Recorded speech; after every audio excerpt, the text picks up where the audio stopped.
I had planned on this being actually kind of like a mini startup weekend, if you've heard of a startup weekend. And startup weekend is where you come to a location on a Friday afternoon, you pitch an idea, people form into teams around those ideas and you work on them for 54 hours, and by the end of the weekend you've got something that's up and ready and running. That's the target, hopefully with traction, revenue, whatever it happens to be. And so today was going to be a little mini startup weekend on innovation in the classroom. So to be clear with you, what I'm going to be looking for is a project or two, given our size it might be one, of an innovation we're looking to implement or we have just implemented within our classroom. Yeah? And I'll give you a couple of examples to do that, and we're going to workshop it. So we're going to workshop it as though we're in the Bond Business Accelerator and we're dealing with a commercial entity, but instead we're talking about some kind of value proposition to a customer segment in the classroom. So that's our process for today. You know me. We can go on to the next slide. Oh, okay, maybe you don't know me. Maybe you don't know me. I head up entrepreneurship here at Bond.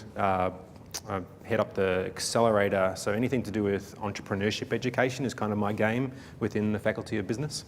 My first startup was when I was 23. It was born out of necessity, really. I needed a visa to stay in the States, and starting a business was the way to do that.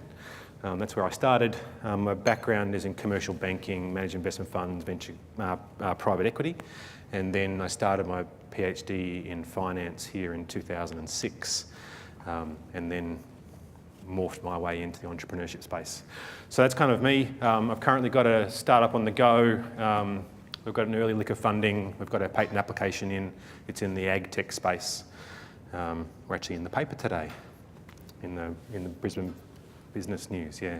Business, I'm in on the Gold Coast. What was the big award that they just announced yesterday or the day before? Industry Innovation Award? I'm completely unaware of that. Well, we won for our for Oz, what's it called? Yeah, Ozonator. We're now called Brower Industries because that's the value-added reselling arm of Ozone One. Awesome. Right. So we actually won that. Yeah. Put that all over our website. Was it Gold Coast Business Excellence Awards? Was that what it was? I think that was it. Yeah, awesome. Yep. Congrats. So, yeah, we went in there, we won it, and now we get kudos, and now it means that the government agencies certainly here have to always entertain our tenders. That's like a 10 or 12-year startup in the making, right? Well, let's not go that far back, but let's say... It's close to. Sadly, 10. 10, yeah. But I'll tell you, we survived all the soft spots, we paid the bills, and now we look like we're at a tipping point. Things are finally really taking off. That's awesome to hear. Awesome to hear. So that's kind of me. I kind of play in the half academic, half practice space. Pretending to be both or being both or whatever it happens to be. That's kind of my game. The overview for today is to explain the startup approach, the startup method. So I'm assuming that you're coming in with no knowledge. I know that that's completely not true, right? Well. Right. But I'm assuming that you're coming in with no knowledge about this space, and it's kind of like, hey, how do I play? Yeah. So we're going to go through an overview. I'm going to give you a couple of little startup tools, of which this is one of them we're going to work through, and then show how it can apply into the classroom space, into the innovation in education space. So first, some questions. How many of these people can you name? And you can call them out. Jobs. Steve Jobs is one. Branson. Richard Branson. Oprah. Oprah. Zuckerberg, top right. The Google guys. Larry Page and Sergey Brin. And then the guys in the middle. And this is the problem with Australia, because these are billionaires. Atlassian, the Atlassian company. We just lost them early this year. They went overseas and domiciled overseas, ready to list on the NASDAQ.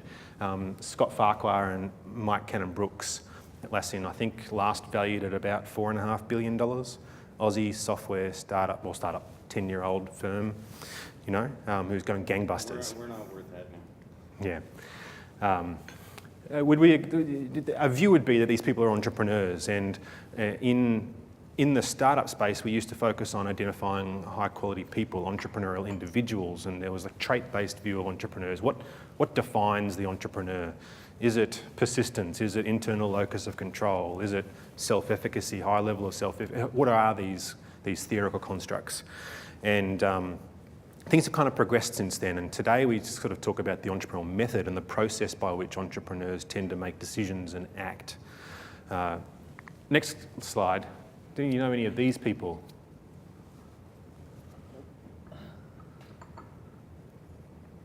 This is the academic side. The guy on the left is Joseph Schumpeter.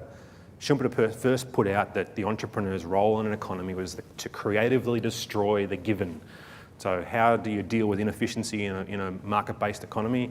The entrepreneurs come in and they're the creative, destructive force in an economy that drives GDP growth and economic growth within economies. That was Schumpeter's first point of view.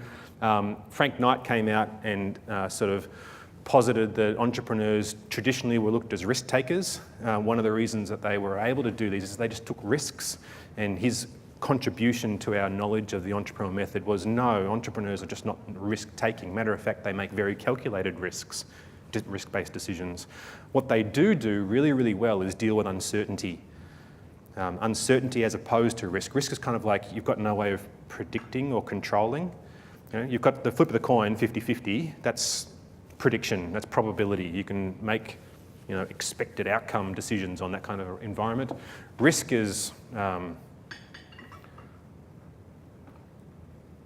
jumping off a building and hoping that there might be a nice parachute on your back or something, but not knowing that it's there. You know, you simply got no way of knowing whether it's there. That's kind of risk. Maybe it might happen. Uncertainty is different. Uncertainty kind of defines the way in which entrepreneurs make their decisions and go out into the space. The defining feature is they tend to be very means focused. They tend to be not potentially goal focused as to what I'm trying to achieve and therefore trying to figure out what I need to in order to get there. Rather, they step out into the marketplace and they perceive what happens and they react based upon interactions in the market, and they allow their goals to kind of shift and change. And that's kind of the uncertainty world. And that was Frank Knight's argument to begin with. He also posited that entrepreneurs could be seen as a fourth factor of production: land, labour, capital, and entrepreneurs, the people that sort of created the creative spark in economies. Third guy is Peter Drucker. Drucker's contribution was to view entrepreneurship as a discipline, a skill set that could be learned, so that it could be put into education. That was his contribution, well, one of his contributions into the entrepreneurship space. Fourth guy is Howard Stevenson, Harvard professor. He's famous for saying that entrepreneurs, the entrepreneurial process, he kind of converted into a process, is the pursuit of opportunity without regard to the resources you currently have. So completely opportunity focused and not really focused on the fact as to whether you've got the capability yet. You'll work that out as you go. So his was a process view. So kind of gone like creative destruction, uncertainty, factor of production, discipline, process, and then Jeffrey Timmons, the late Babson professor, kind of put it into the realm of a heuristic. Matter of fact, it's not just a process and steps that were undertaken, but rather it's an innate understanding of how to think, reason, and act in areas of uncertainty. And that's the advantage that an entrepreneur has in dealing in uncertain spaces. They've got a particular way of thinking that gives them a competitive advantage in those uncertain spaces. So that was Timmons's view back in the sort of the early 90s. And then a whole bunch of work was done. Well, what is this? What is this heuristic?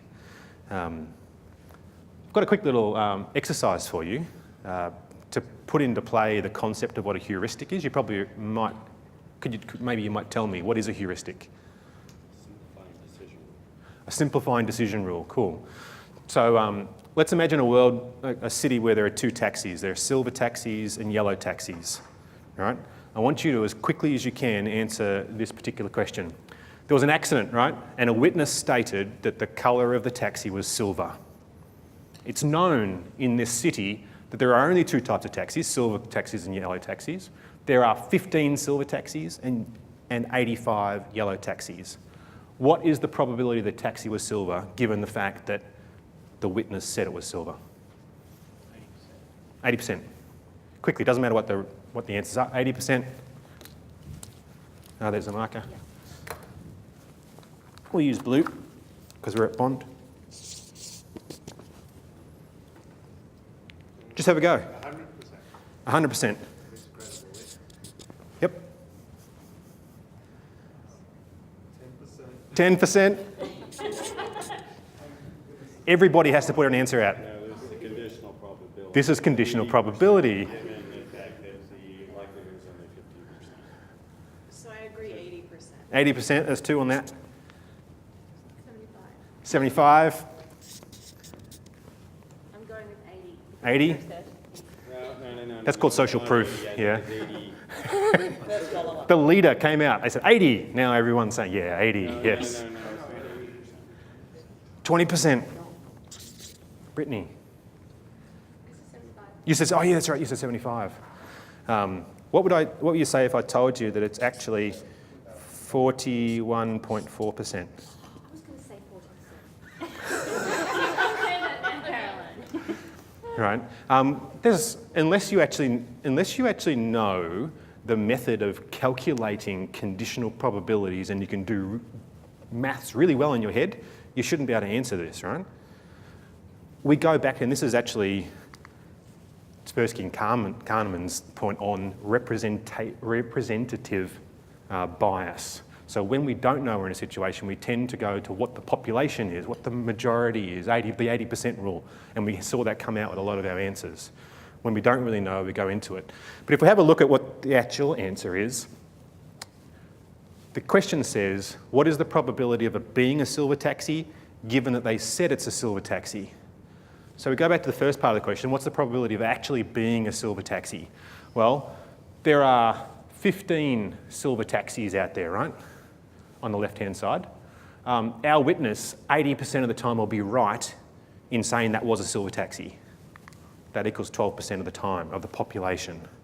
Yeah? On the right-hand side, there are 85 yellow taxis, but interestingly, our witness is wrong 20% of the time. They will say it was a silver taxi when it was actually a yellow taxi.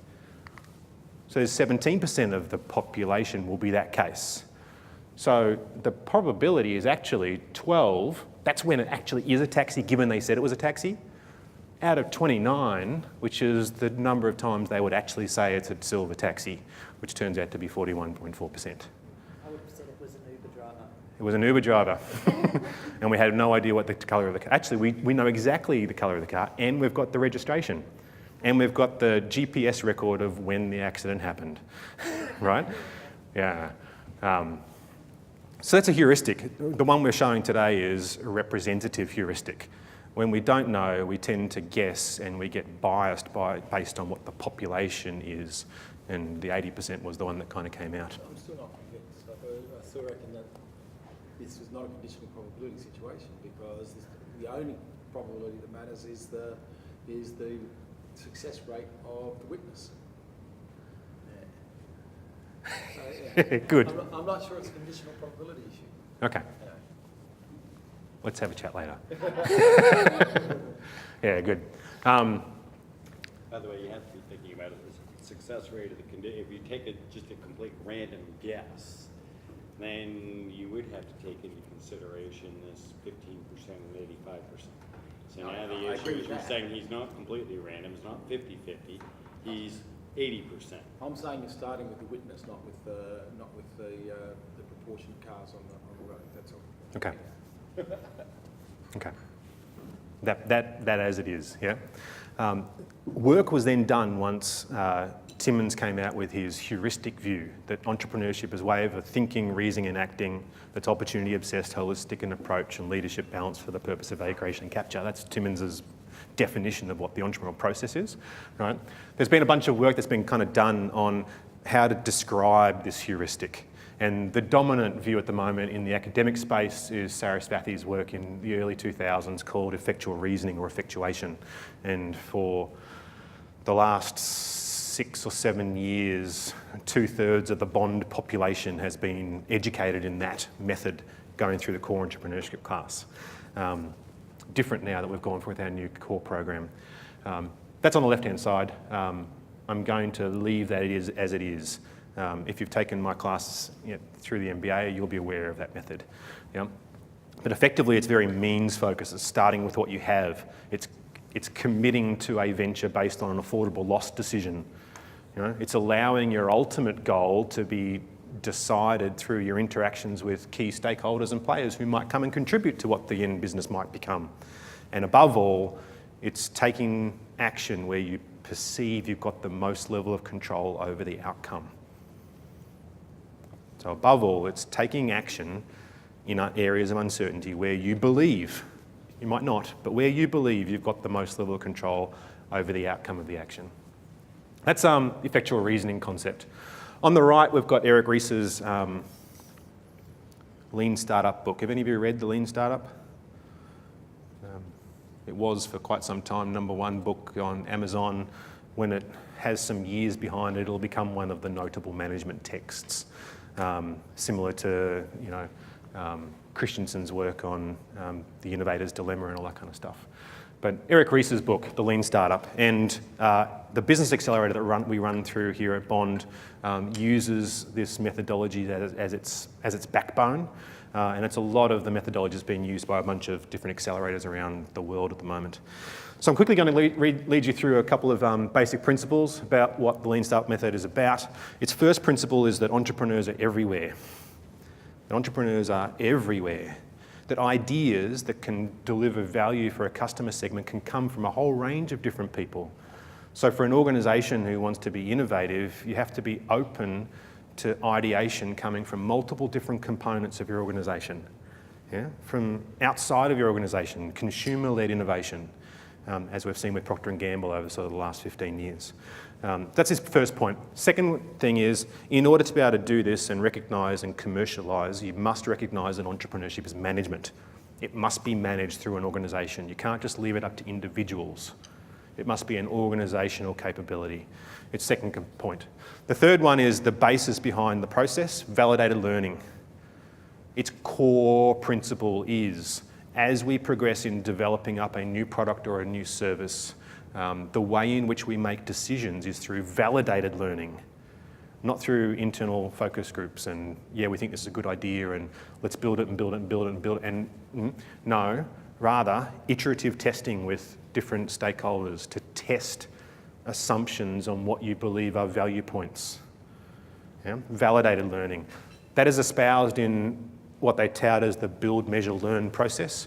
Build, measure, learn, build, measure, learn, build, measure, learn.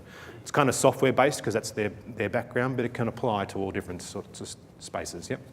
What's the operational definition of validated? So could you give some examples about the different, what evidence counts as? Yeah, and it's important because the fifth one is innovation accounting, because the evidence and the KPIs on innovation are very different to KPIs on putting existing products into existing markets. You know, sales and profit and market penetration rates and customer acquisitions and lifetime value assessments and all those kind of things work in the known space. When you go in the creative unknown space, you need a whole new different level of KPIs. You need to have ideation campaigns, uptake on ideation, independent assessment on hypothesis testing, testing out of what you believe to be a value point. Number of times that you talk to a customer to prove a point of value in the market, a current need. So a whole bunch of different measurement points that are based on the business model design process, not the business model execution process. Yeah. And perhaps it'll become more clear. I'm going to go through the example of a couple of different innovations that I've put through in the Faculty of Business and show what kind of validated learning we were doing. Maybe that might give it more relevance. Yeah. So there are its 5 core principles.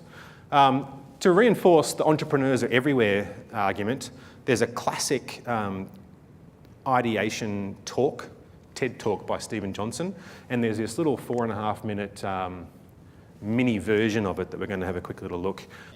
I've been investigating this question of where good ideas come from. It's the kind of problem I think all of us are intrinsically interested in. We want to be more creative, we want to come up with better ideas, we want our organizations to be more innovative. I've looked at this problem from an environmental perspective. What are the spaces that have historically led to unusual rates of creativity and innovation? And what I've found in all of these systems, there are these recurring patterns that you see again and again that are crucial to creating environments that are unusually innovative.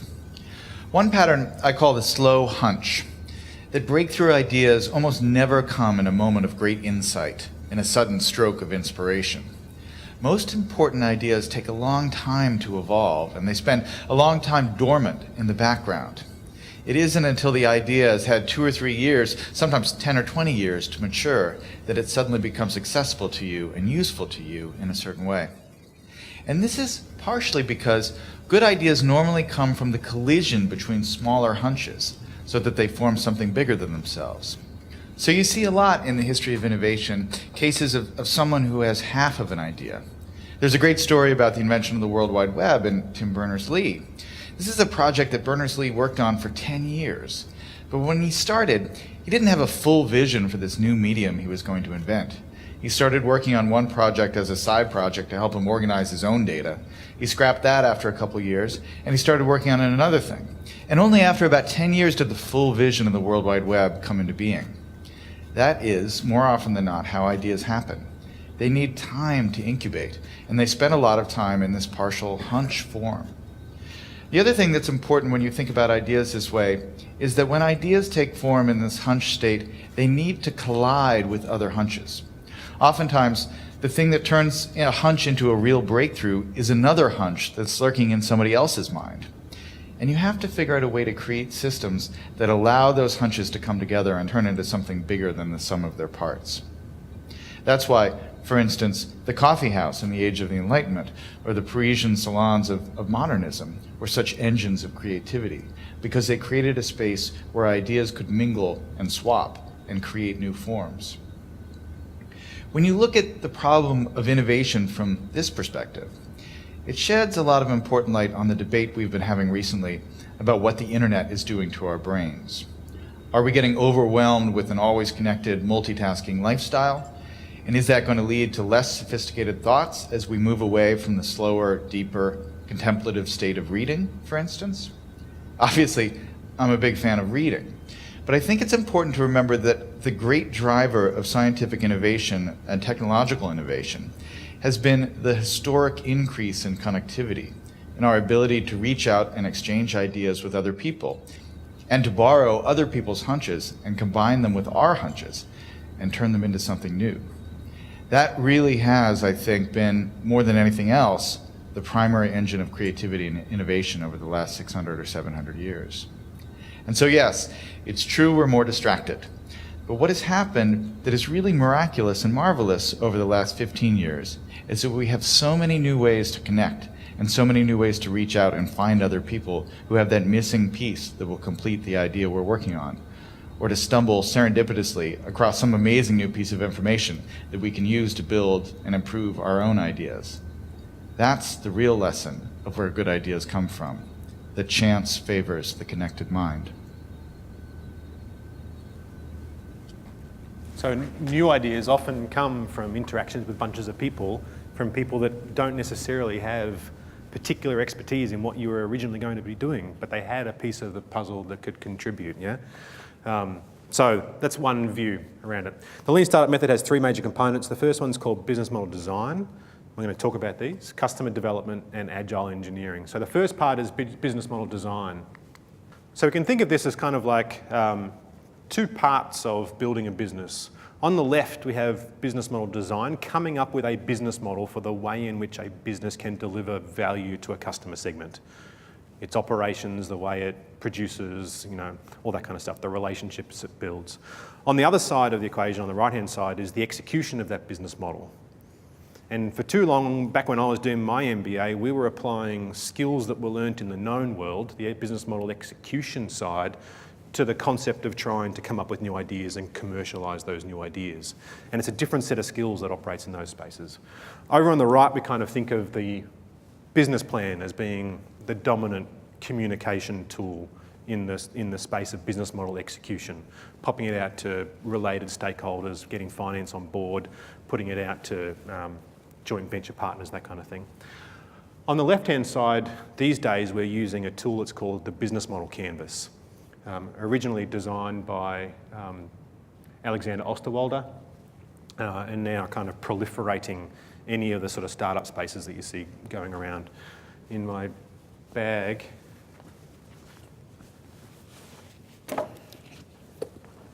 I brought a copy of their book, which is forming the basis for our newly designed business model generation, business model execution subjects. So we're kind of looking at that left-hand side, and this is where the startup skills and the startup approach kind of operates in designing up a business model and proving up a product market fit. So if we have a look at particularly what we're going to be looking at specifically is these first two parts of the business model canvas. On the left, the present, is the value proposition that you're delivering to the person on the right who is your customer segment. And the beauty of this canvas is you can have multiple different customer segments with multiple different value propositions that are being offered to them. Yeah? So the job of any early stage startup is to validate a certain task that is being performed by a customer segment that exhibits certain pain points or potential gain points. People are crying out for a solution to do the following. You know, if I put it into our classroom environment, I know that our students want some better way of being able to engage together and communicate with a current solution called iLearn, which we're putting together a whole bunch of things like discussion boards and that kind of stuff, which is perceived from what I've heard in our student body as being quite clunky and old school, you know, and very little integration and take up by our student body. So that we could see that and say, oh, maybe there's a customer segment, our students, who are looking for, you know, they want the best educational experience they've got. One of the pains they have is communication surrounding subjects and effective community building around the delivery of a subject. Maybe we could come up with some kind of value proposition that deals with that.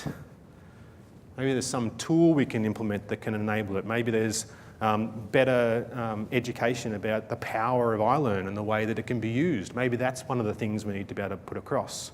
But until we actually go and identify the customer segment and get validation behind their pain points and say, this is the problem that exists, or these are the problems that exist, and we have evidence to prove it, then we can design a feature, a service, a component of what we deliver to meet those particular parts. Yeah? Once we've got that sort of sweet spot in the market proved up, we can then find out, well, what relationship do we need to be able to build with our customer segment and how do we deliver that service? And that's kind of like the top right-hand side of our business model. It drives our revenue model. Yeah? On the back side, on the left-hand side, with the hammer on the table, that's the key activities. Well, in order to deliver this, these are the functions we need to perform. These are the activities we perform. We've got two choices with performing those actions. One, we can own it ourselves.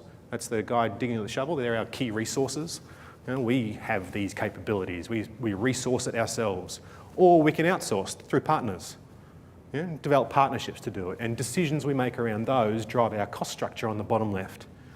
And voila, once you've proved all of the assumptions that you have in each of those 9 components, you've got the basis for a business model that you can then execute. So this is a tool that is used in the startup space to implement the lean startup methodology, the heuristic that defines entrepreneurial thinking. Yeah? We're going to focus on just these two, value proposition to customer segment. And if we have a look at that, I'm going to hand out these little things where you can kind of grab them. This is the actual value proposition canvas, and it's a little bit more prescriptive than what I've put up on the board because it includes a whole bunch of questions that you can ask of your customer segment to drive knowledge base. There's those 3. Thank you. But effectively, you've got a customer segment who's trying to get something done. You know, it might be, I want to pass this subject. I want to learn the most I can from this time, these 14 weeks that I've got with this instructor. Yeah, it'll be varying for different customer segments within your class. Yeah, there'll be one that just want to learn as much as they possibly can. There'll be those that just want to get the pass at the end, right?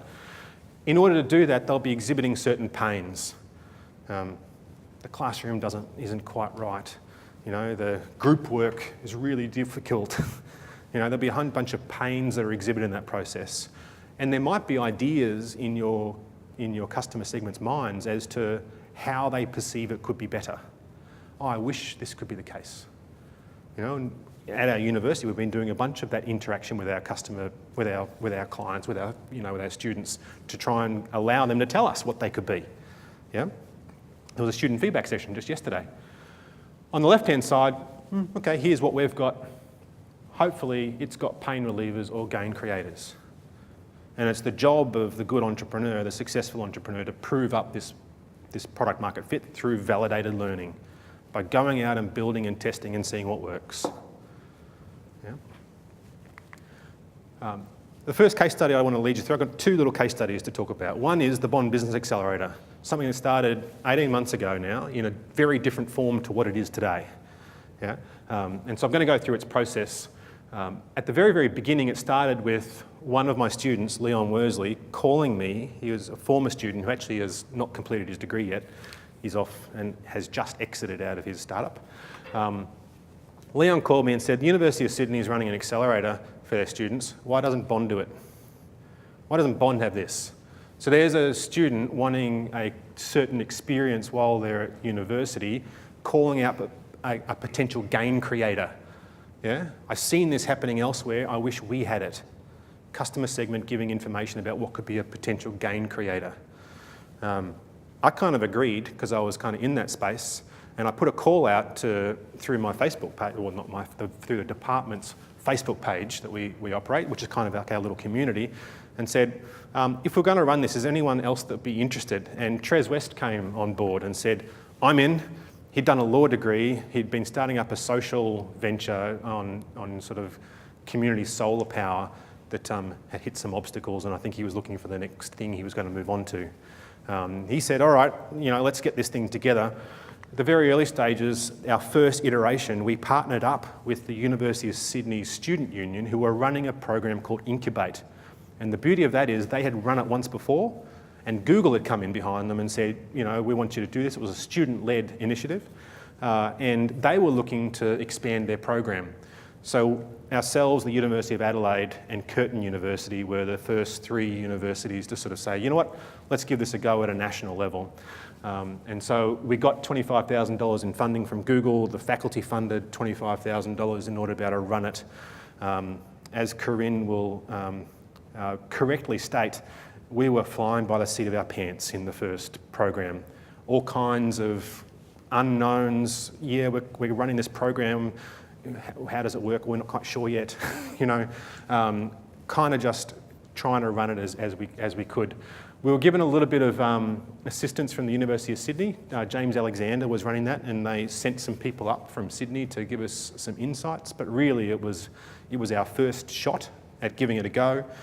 We had, I think, on our launch night, we had 75 applications to get into the program. We interviewed 12, and we accepted 6 startups to get into that program.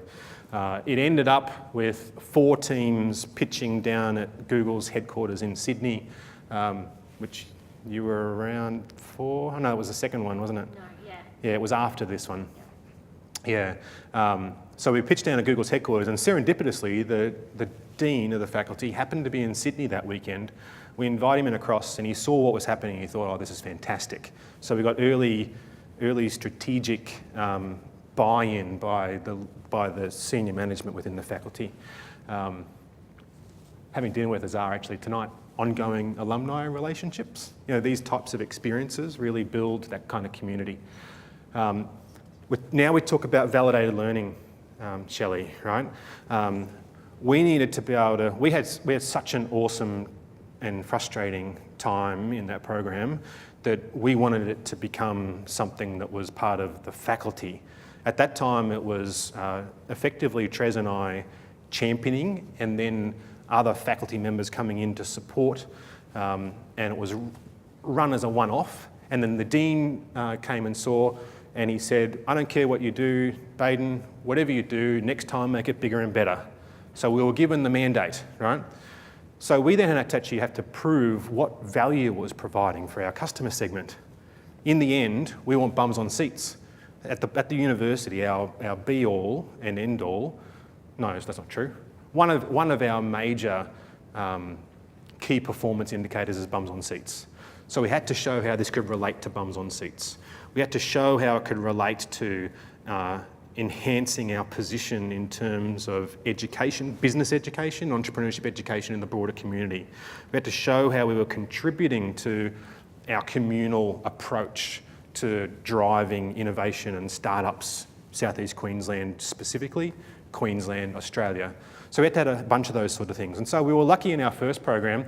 Holly C on the left, Holly Chippendale, she created a wonderful little, she was selling wooden sunglasses and watches and iPhone cases, but she just presented it magnificently. She had an e-commerce site that did a lot of traffic and provided a lot of outcomes for that one. Holly Gordon, third from the left, went on to get accepted into Australian Technology Park down in Sydney. She was then one of 4 startups that were accepted into the 1776 Challenge Cup over in Washington, DC. She was in the education space. Her startup was called Milana, and it was matching students who wanted internship opportunities with not-for-profits who were looking for skilled help that wasn't expensive. So that was her platform. She had a bunch of measurements to sit underneath it, and she's quite she's quite the woman, and she could deliver it magnificently. And she was one of those types of people that just brought others along with her. There's video of her and some of the others on graduateemployability.com. So if you want to watch her. So here's the validated learning stuff, right? We were able to present all the outcomes from our first program as little tidbits to the people who would support the development of the program, which included student outcomes, student educational outcomes, commercial startup outcomes. I think we ended up with something like 17 separate articles in the news about the program, so positioning and that kind of stuff. So we measured all of that kind of stuff, and it was enough to allow us to fund into version 2, which was then rebranded as the Bond Business Accelerator. Prior to the Bond Business Accelerator running version 2, the faculty supported me in going over to Stanford and learning the lean startup methodology. And then I also went over to one of my colleagues, Justin Craig's place at Northeastern University, who have a large accelerator program, and they just shared everything with me. And then I spent time in the Cambridge Innovation Centre, which is probably the most productive commercial accelerator program in the world. It's unbelievable. And so we learned a whole bunch of stuff, iterative learning, converted it into number 2. Number 2, we actually had some structure behind our program now. We actually knew what we were doing to an extent. And we ran that program. We had about 45 applications. We interviewed 12, we accepted 6, and we ran it through. These are all co-curricular activities, not part of the degree, just students opting in to do it outside of the classroom. So the second version, far more structured. We ran it on our own, but we ran it in partnership with Silicon Lakes, based out of Watso, a community-based startup accelerator, and the City of Gold Coast, who are funding that program. So we leveraged off other capabilities, especially with Silicon Lakes. We did a whole bunch of cross-pollination between the 2 programs, where their mentors came and mentored our teams, our mentors mentored theirs. The way it kind of worked out is they did a lot of the industry grunt, and we did a lot of the academic structured delivery to their programs, kind of like a flip between the 2. So we both really benefited from that. It ended off with Gold Coast Demo Day, which was November last year, part of Global Entrepreneurship Week. It went gangbusters. We had 250 odd people in the Basil Sellers Theatre and here afterwards. It was a wonderful night, and it really put Bond on the map in terms of startup education in the community. I've got another video there, but I'm going to flip past it. It's online. If you Google Gold Coast Demo Day, there's like a review of the evening. You can have a bit of a look on YouTube. So this is a section of what I presented to the faculty senior management post Gold Coast Demo Day. On that day, we had 119 tweets, 111 retweets, 77 favourites. On Facebook, just through our Facebook campaign around that week, 27,400 impressions, averaging 1,300 unique users a day viewing what we were popping on. It was a really big space. And then not so much on Instagram, but I think that's because Instagram is the doyen of high school and making its way now, whereas back last year, university was still on Facebook. Office of the Vice Chancellor down at Monash was commenting on the initiative that Bond was taking in this space. It got me a gig on ABC Radio where the G20 was happening later on in that month. So they were running a session on the GC20. What does Gold Coast look like in 20 years? So we got to leverage that into some media and a bunch of articles and that kind of stuff. And then we launched it. So we had a whole bunch of engagement metrics that we were using that was of importance to the Dean. Again, build, measure, learn. We did the first time. Second version, build, measure, learn. And out of the back of that, it gave us enough credibility to convert it into what we've just completed, our third version, which is now part of a degree course at Bond. You can do a Bachelor of Business and do, as part of your entrepreneurship innovation major, you can do the Bond Business Accelerator. More than that, if you're a humanities student, not humanities anymore, is it? Faculty Society Design student, and you're doing international relations and law, if you've got a free elective, you can do the Bond Business Accelerator. And even more than that, if you're an industry person out in the community and you've always wanted to engage with a university, but you've never really had an option to do a full degree, you can come and do the Bond Business Accelerator. And 2 of our 11 startups, the guy third from the left, Grant Kelly, and Anastasia third from the right, they're both non-Bondies who have become part of the Bond family through this particular program. So and all that kind of just morphed, as you develop, things morph and you allow others to come in. And Makaran Parulka, our faculty business director, it was his idea to expand it out to community. So others contribute to what the end version is going to be, and we're certainly not at the end version of it at the moment.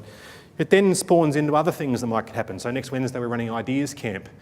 I think the success we've had with the Accelerator has contributed to the faculty positioning itself with respect to connecting in with our high school group now. So we've got Lisa Messenger and Nick Pearce coming to deliver on Ideas Camp. So it kind of morphs and iterates based on who becomes involved, and it becomes bigger than what it initially would have been. Lots of contributors to how it has emerged too, and coming through. So just to recap, started with an idea from a student, partnered up with different people on the way who all kind of contributed to where it went. We developed expertise along the way, and now it's part of a rebranded, a repositioned Bachelor of Business and a new major and minor in entrepreneurship innovation. And you can kind of see the build, measure, learn, validated learning. Entrepreneurs are everywhere. You've got to manage it really well. Factors coming out in that. A second case study I want to have a look at is this concept called Slack. And the reason I used the example earlier about classroom pain being communication is it's one that I've known, and you may not have heard of Slack before, but Slack it's a website and it's an app. It's both on iPhone and Android. And I'll just bring up Slack. So that's Slack, and I ran it for the first time with my Silicon Valley study tour. And what it is, effectively, is a way of managing communication with self-managed work teams. So within lots of organisations these days, we're getting away from hierarchical structures into these self-managed work teams with multifunctional people coming in play. Might be seconded for a period of time to come and work on a project for a while. And Slack's design is to overcome the limitations of email by containing all communication related to a project in the one location. So you can search it and you've got a full history, and allowing different members to come and go, and all of a sudden a new member of a team, they know exactly what's been going on with the entire project because Slack has it all. Yeah. It's also It's a unicorn. It's one of those billion-dollar companies at the moment. It's about $2.5 billion worth of value. It's the hottest thing in Silicon Valley at the moment. So it's topical. Our students just latched onto it. In the week that we had over in Silicon Valley, there were 470 odd messages and communications that went through Slack in that week. You know, there are student posts of interesting articles that they came across. I was able to do updates on what our study, where we were going or who we were visiting, so I could put videos there as to who they were. So much more powerful than things. So if you kind of have a look at Slack and pop it into the value proposition canvas, which we've got in the front, one of the customer jobs in a classroom environment is communication. Getting access to communicating with others, learning as a group, you know, that's one of the things they try and do. I'm going to be very simplistic this way and use simple language. iLearn is clunky, is one of the pains, yeah?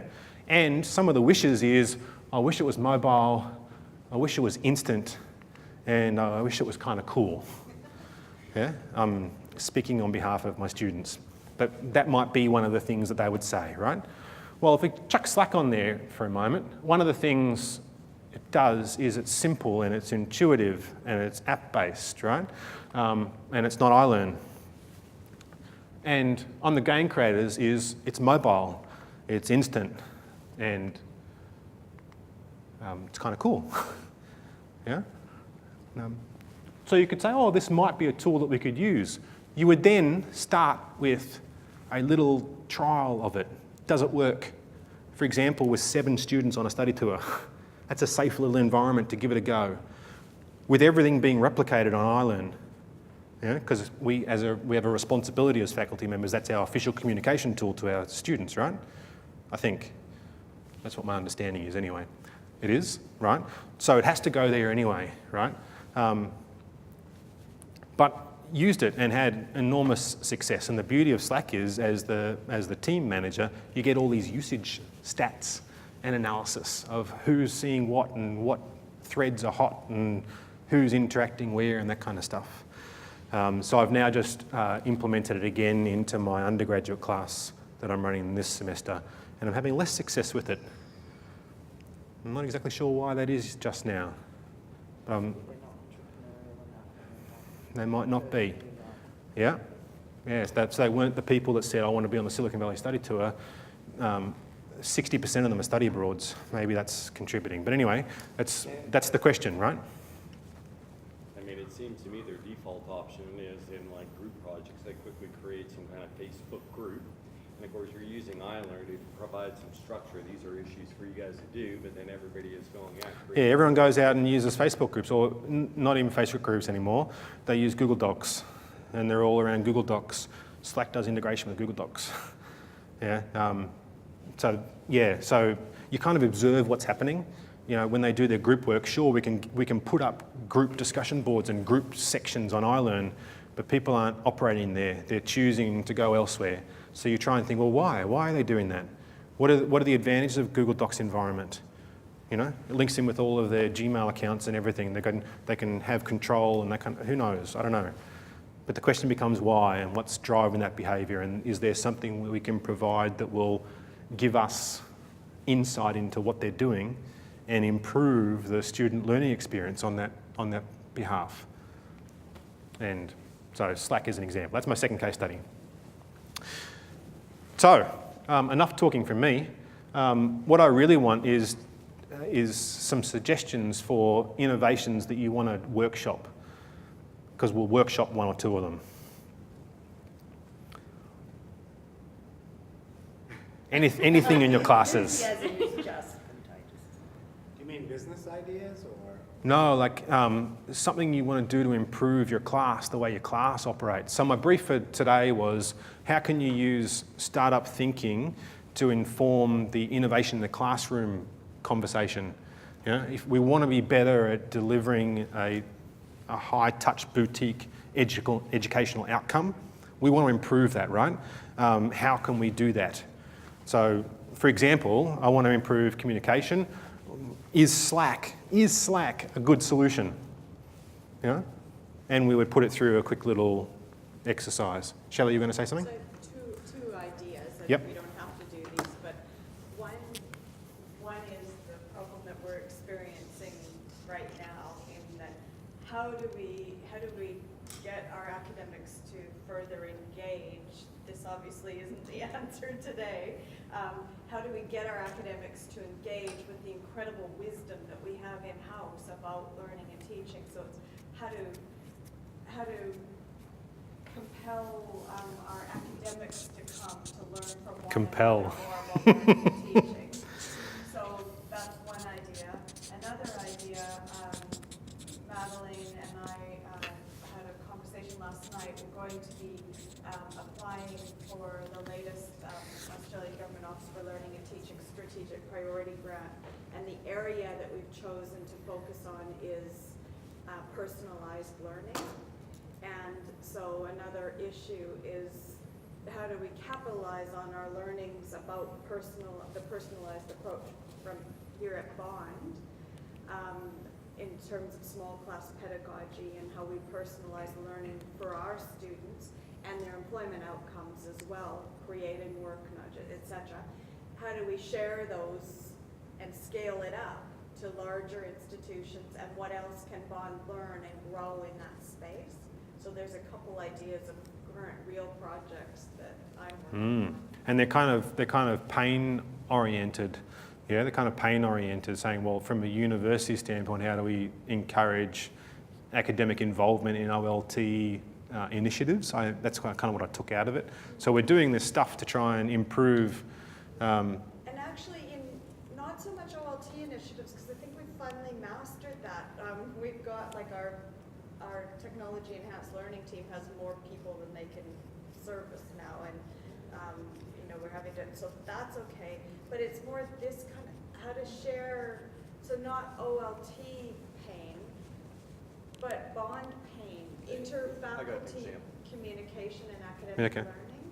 Yeah, I got cool. an example very different from Shelley's, but Yeah. one that was brought up yesterday is from the students. Yeah. And it's done prolifically here, and it's a very big pain point to students. Okay. Group projects. So the issue is, it's a pain to them. We use group projects for a whole bunch of reasons, and we could drill it down to individual projects, and that would be this exponential explosion in assessment on the academic, and make it an exponential explosion on this assessment feedback, also brought up by the students yesterday.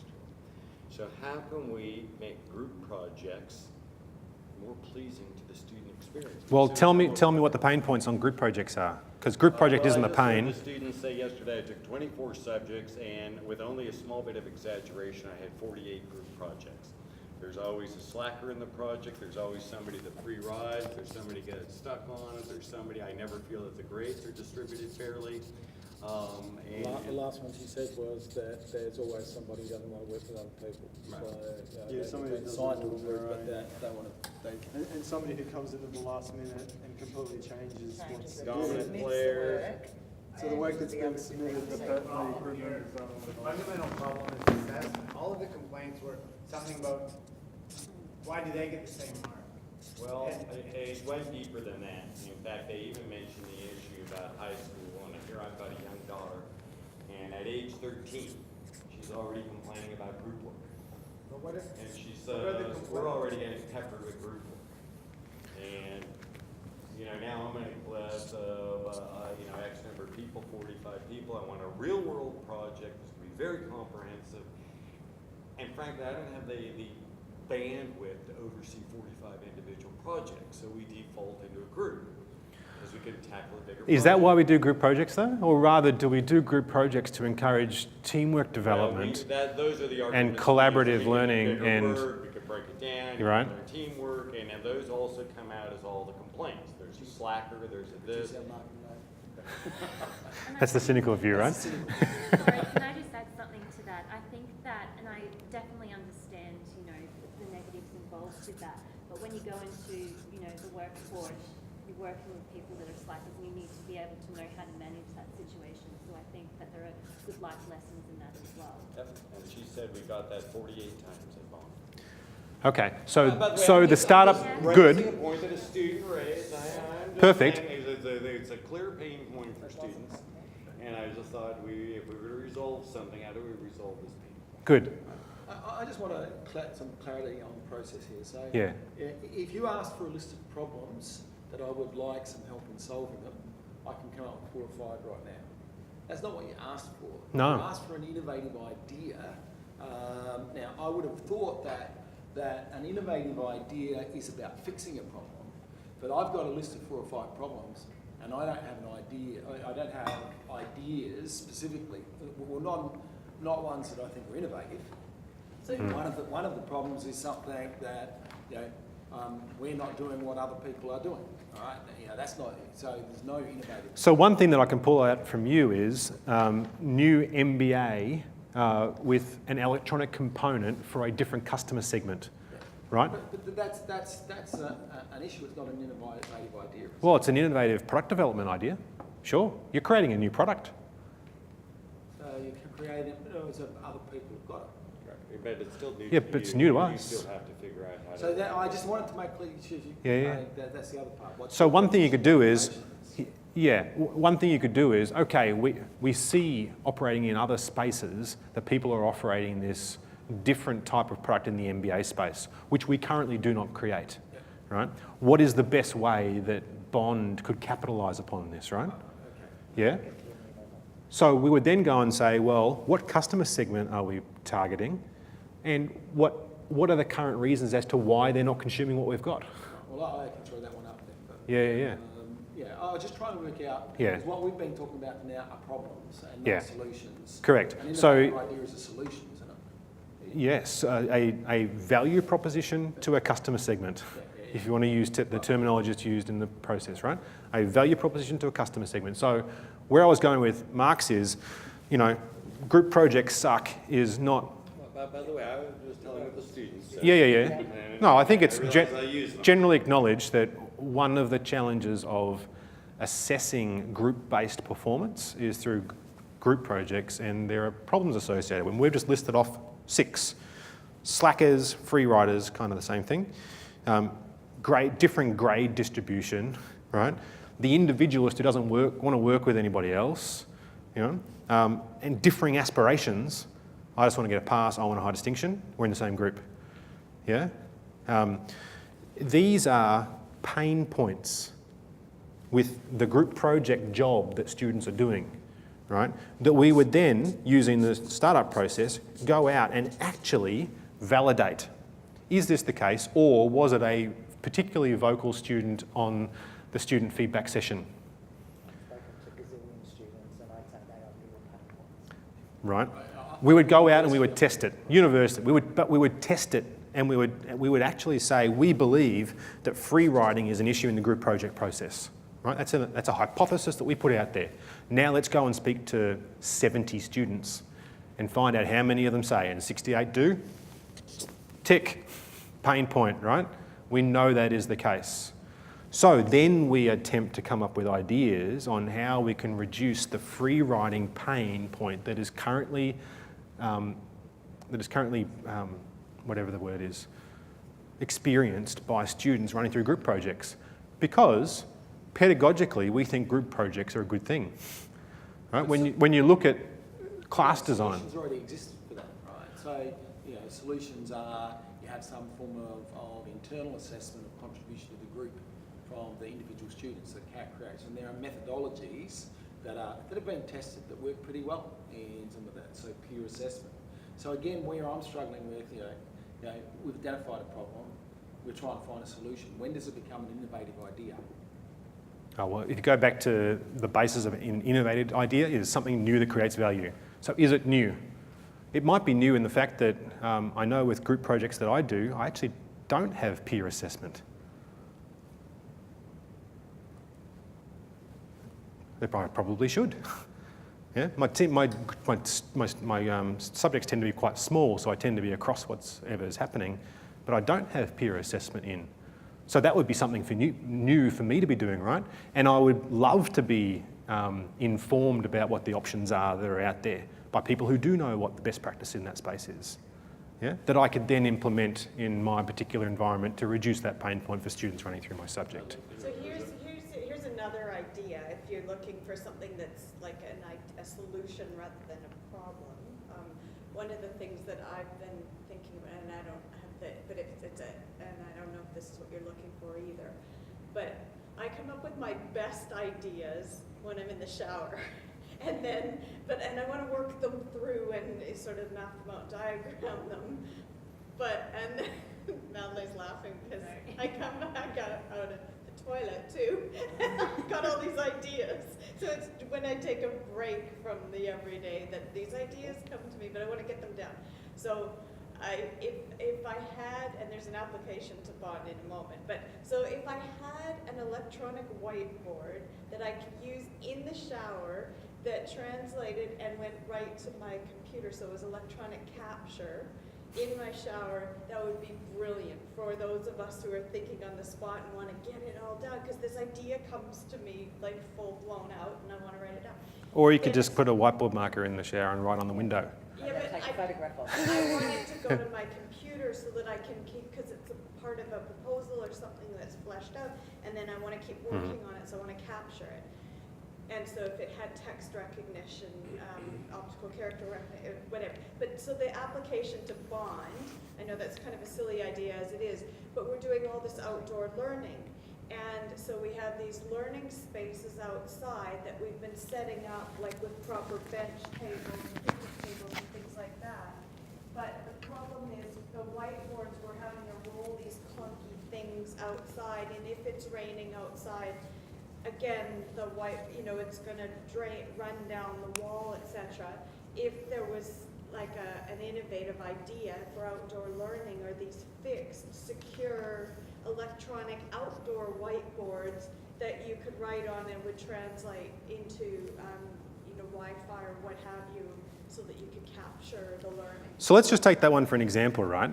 One of the things is, and it's actually one of the reasons I haven't really engaged in the outdoor learning unless I'm doing something that's kind of like discussion or it's case-based stuff, like going over to the Tractile installation, over on wherever that, on the way to the business car park, is that how do you, I'm very much a whiteboard type of person, put stuff, there's a PowerPoint slide behind there, but we're talking about stuff.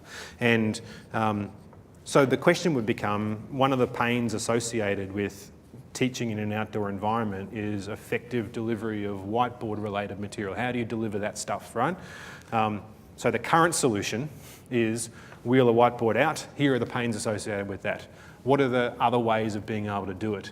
Is in fact getting tempered glass installed in those spaces, thick tempered glass that doesn't shatter, so that it's there and it's installed. Is that a likely solution, right?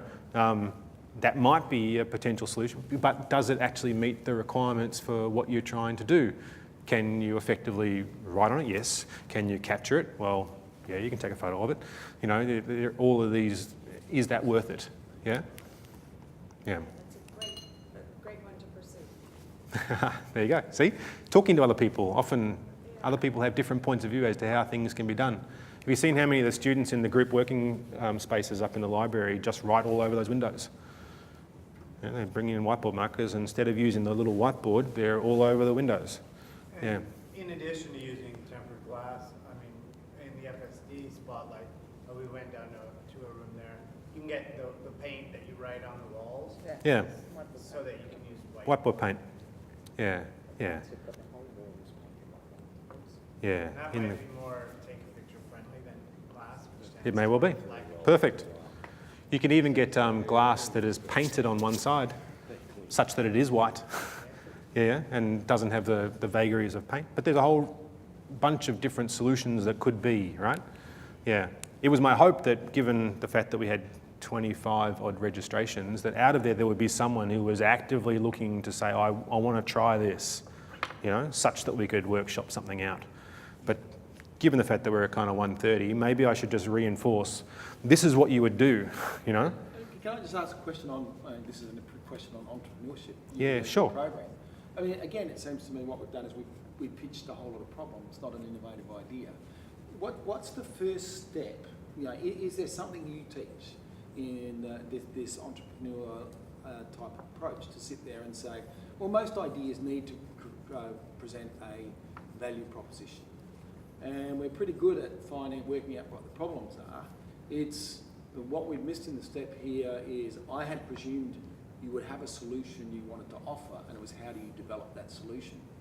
What we've got here is a discussion without solutions, right? Mm-hmm. So we've identified a group of problems, and we've said, what could we do with this? I mean, so we haven't got the value proposition yet. Mm. We've simply got the problem.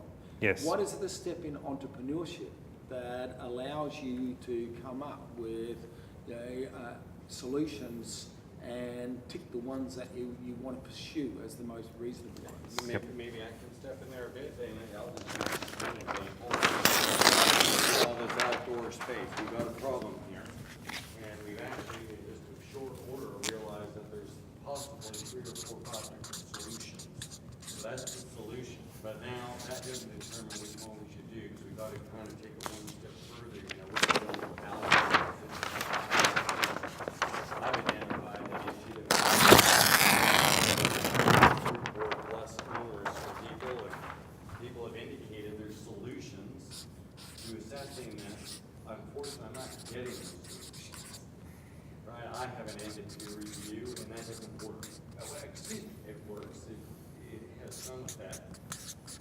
But I still recognize I'm probably tripping over on some of the problems or pain points that students face. So I know I'm going to need to create something new, but it'd be new to me if I heard these ones and somebody exposed me to these techniques.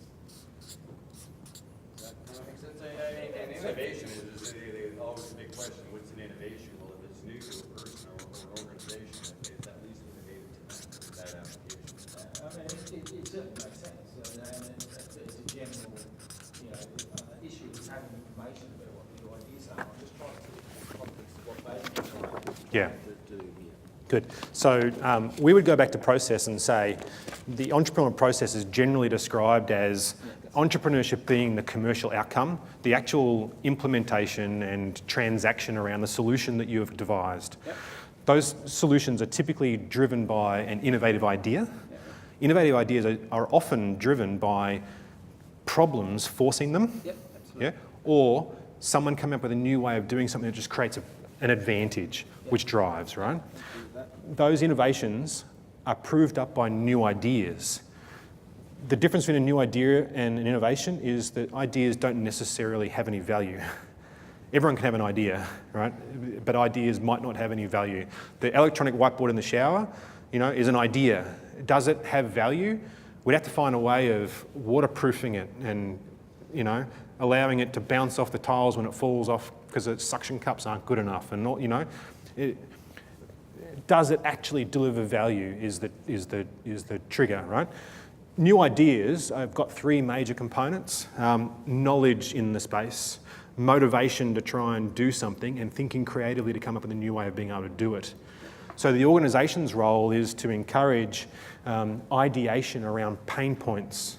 So we could come up with pain points around group projects, around outdoor learning spaces, around how do we encourage teachers to be engaged in learning how to be innovative, whatever these pain points are, right? Our organisation standpoint is to provide environments where ideas to solve those problems are prioritised and encouraged and supported. Yeah. So I think that's where we've been at for most of this discussion, is in those first 2. Yeah. And then the question becomes, when you come up with a new idea for solving what a problem is, you then implement lean startup methodology. Yeah. So if we just go back to my case number 2, communication through iLearn is a problem.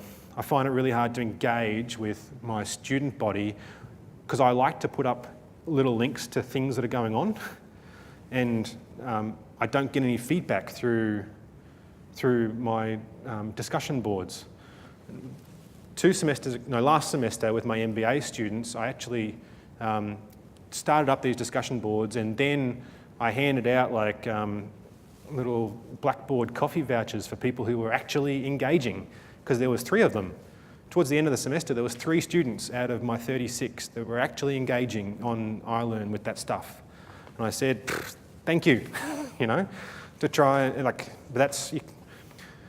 So the question becomes, an idea to improve communication is to use a tool that is more in tune with consumer behaviour, with our customers' behaviour, right? Does that work? That's an idea. How do I prove up that it's got value such that it becomes an innovation that I can then put across the remote? Okay, I use the business model canvas, I find out my customer segment, I find out and I prove up their pain points, I propose a value proposition, I see how people interact with them, I prove up product market fit. Yeah? I can then use that as the basis for something that I put into commercial reality. Bring it back to the Bond Business Accelerator. It started off with an idea, you know. It didn't have an idea that it was going to be part of curriculum. It was going to be something that was run on the side. It's been morphed into that through that process of proving up that it's got value and is delivering on that value and then gets incorporated. Yeah. So to answer your question, there's like this, and the way that it's done, I haven't got it up there, but the business model canvas, there's like the value proposition and the customer segment.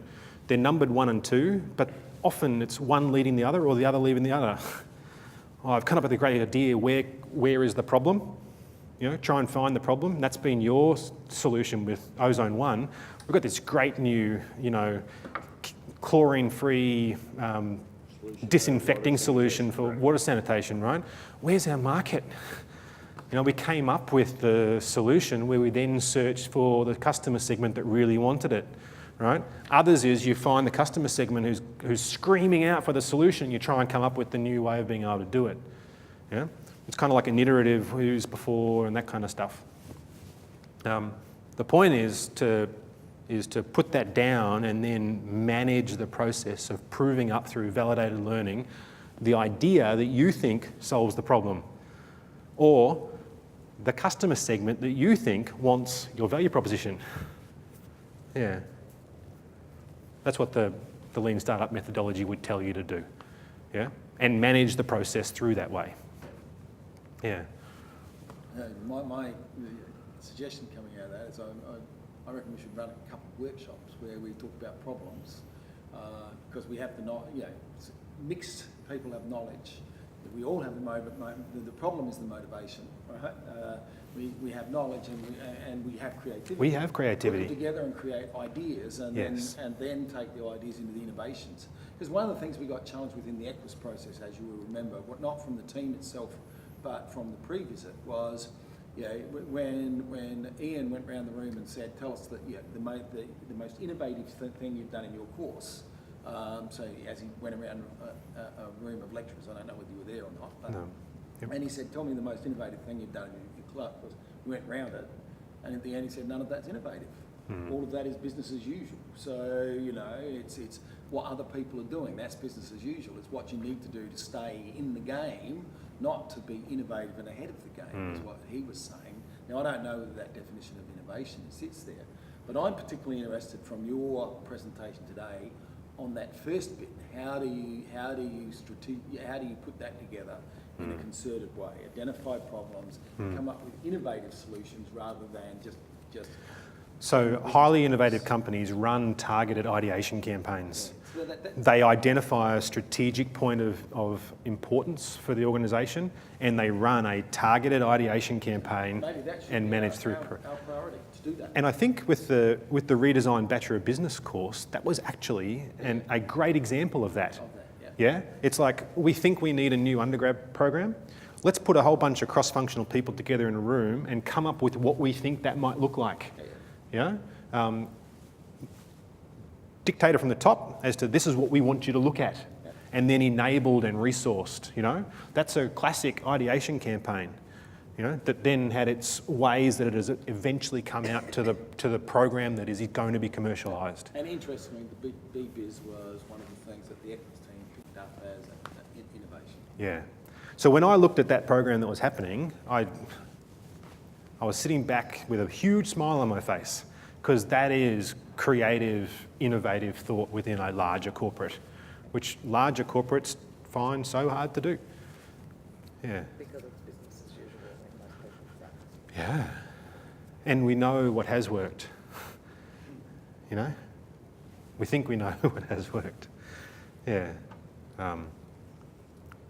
So I guess maybe the outcome from today's session with you guys is to maybe reinforce some of the stuff that we are doing, maybe to have given a couple of little process views on how to potentially manage innovation in the space, particularly relevant for the relaunching, right? Yeah, particularly relevant. And then this little tool is a great little tool. It's got great questions to ask around your customer segment to identify pain points that you may have missed simply by not being methodical in the way that you examine. Yep. But going back to the basis, one of the fundamental rules here is validated learning, actually getting customer validation of what you believe to be the case. Good scientific method. Put the lab coat on and consider your idea as a science experiment and go out and test the assumptions. Go out and test the assumptions. So I'll throw another one in. And if we look at the National Broadband Scheme, right, when it was first floated as being necessary by the previous government, the newspapers went out and did all these surveys of people and said, do you need faster broadband? And they all said no. I mean, if you had seen the kickback against the NBN at that point, it was nobody says they're prepared to pay more for higher broadband. Yeah. So one of the problems with customer validation is they don't know what they don't know. So where do you go? So Clayton Christensen's arguments come in here nice and strong, and Geoffrey Moore's technology adoption curve is what you kind of say, because if you go out and talk to your early and late majority, they'll tell you that exactly what you are delivering is exactly what they want, and that's 68% of the market. So if we quickly just pop that one up for a second.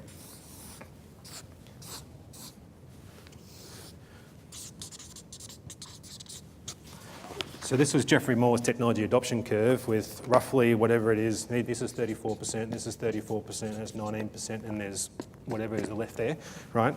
Christensen's argument is you talk here, you do your validation with something that's innovative and disruptive especially. You're talking to people that are in this space. I mean, you're being very targeted with, and you even talk to people who may not even be in the market for what you're trying to deliver, but are in an associated market and have a view as to where things are moving. And that's where you get your validation for innovative solutions. If you do a broad-based approach, which lots of businesses do, you'll get reinforcing statements that what you are currently doing is just perfect, or maybe if you could just improve it a little bit, please, on the following little factors. Yeah. Faster horses. Henry Ford. If I've gone out and asked them, they would have said, give me faster horses. Or wheel hubs that don't have as much friction. Yeah. So that I can get my cart going faster. Yeah. Yep. So yeah, classic NBN shenanigans. Anyway. And then you could just say, well, let's just wait for Facebook to get those huge, big carbon fibre wings up in the air that beam internet, and they can last up their solar power for 45 days, just circling around at 60,000 feet, and they just beam internet down. Let's just wait until that's okay. Well, there's a different solution. Yeah? I think was it yesterday? Yesterday or the day before, we just shot our satellite up into the space.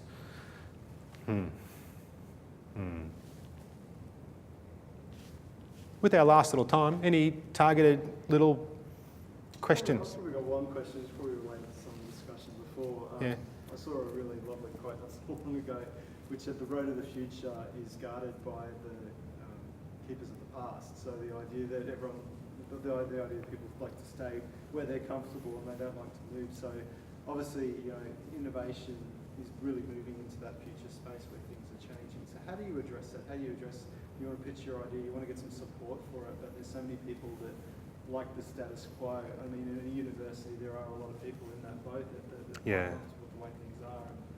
And EdTech is something which is massively growing and something really are quite fearful of it. So how do you address that? Yeah, I think through education on how innovative ideas come out and validated learning, actually showing results on a niche play in a customer little niche that is looking for the next solution, And I think it's a valid point for us as an institution, because without question, education is one of the big industries that is being disrupted right now, at multiple different levels. You see some of our competitors actually compartmentalising their programs now. So you can do an MBA in 3 grad cert chunks, 4 subjects here, 4 subjects there, 4 subjects there, and then you've got your MBA. So there's breaking down of how things are studied. There's... We can actually do that here. I did that. You did that? Yeah. It's not promoted, but it can be done here. So I did. So you did a grad cert. Yeah, I did a cert, whatever it was, and then the diploma, or whatever it was, and then the MBA at the end. See, why don't we have that as a product? That's a question. Why don't we offer that as a product? So we do. So Well, major, Pretty secretive. major part of marketing for the BBT MBA, one of their core market segments they're targeting is the grad cert. We also run a trial. You can come in and do what's the subject called? Anyway, you can do one subject because it's 10 years since you studied. You don't know whether you want to do it. Yes. You do one subject as a trial, and hopefully 60% of people Convert. say, "Oh yeah, I can do this." Yeah. That's particularly valid for online learning because, Asia Pacific area has the lowest take-up rate of online MBAs in the world. Much greater take-up rate in the US and in Europe. Asia Pacific still resists education is not online. You've got to be face to face. So getting people to suck at the seed in an online sort of process is an important part of your marketing campaign. Give this a try, see if you've got, because you need a different skill set, a different approach to online still at the moment, both in teaching it and the student. So have I got the skill set? Yep. I have an innovative idea. I just thought of when I was making some notes. I was trying to choose something along Mark's idea that takes something that people are passionate about and that there's a problem. The student set or group work, that's a problem.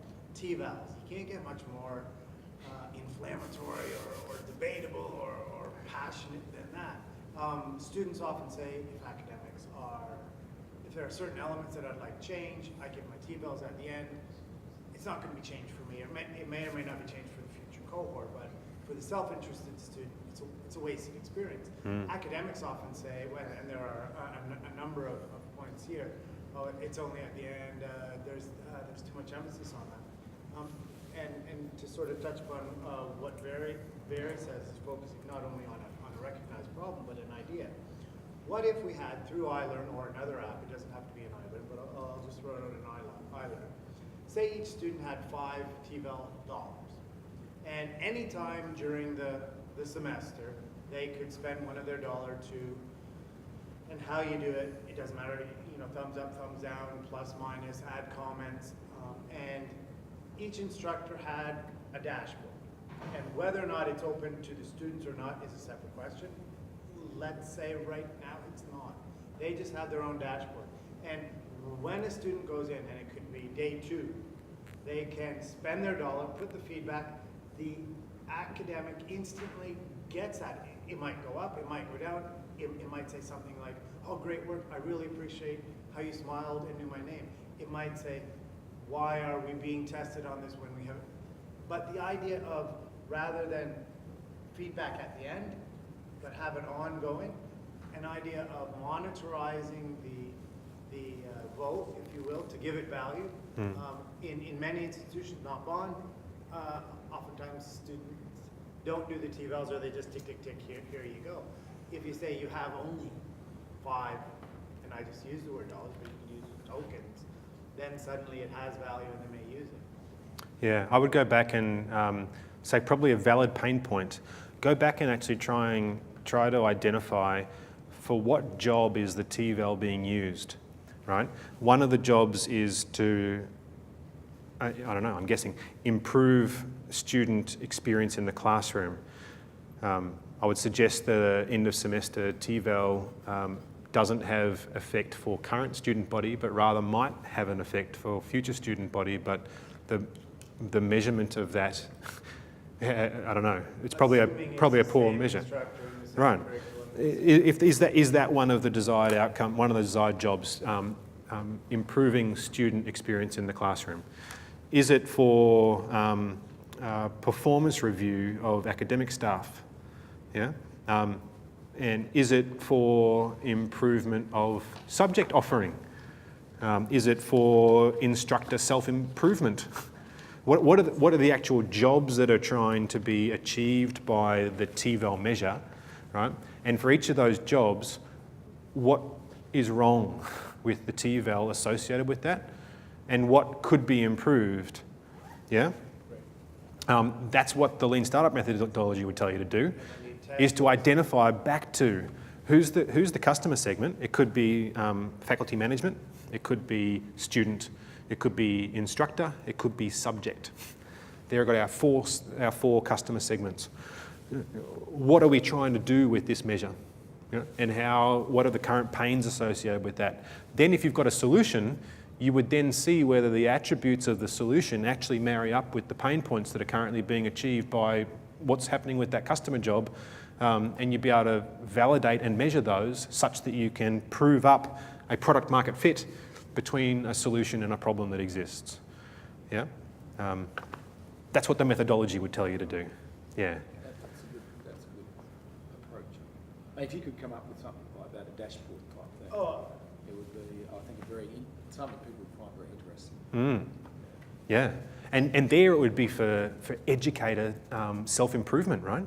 Which hopefully is one of the desired outcomes from TVELs. For educator self-improvement, what are the problems with TVELs at the moment? Personal experience, you kind of feel like you're at the mercy of how well you've graded. Like if you hit someone really hard, it comes back at you. You know, if you challenge people and they don't take it very well, it comes back at you.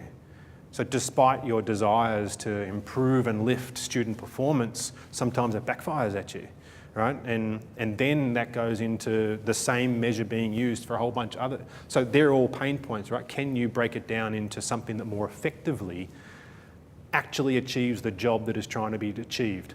Instructor improvement, subject improvement, student experience improvement, instructor performance evaluation.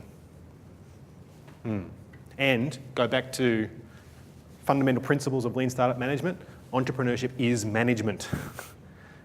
You must manage that process and think of it as a process, an experiment that you're conducting, that you're validating those points, such that what you do put out, you've got a pretty good idea that it's going to be effectively doing the job that you're trying to do in a way that delivers value to the customer segment that's trying to receive it.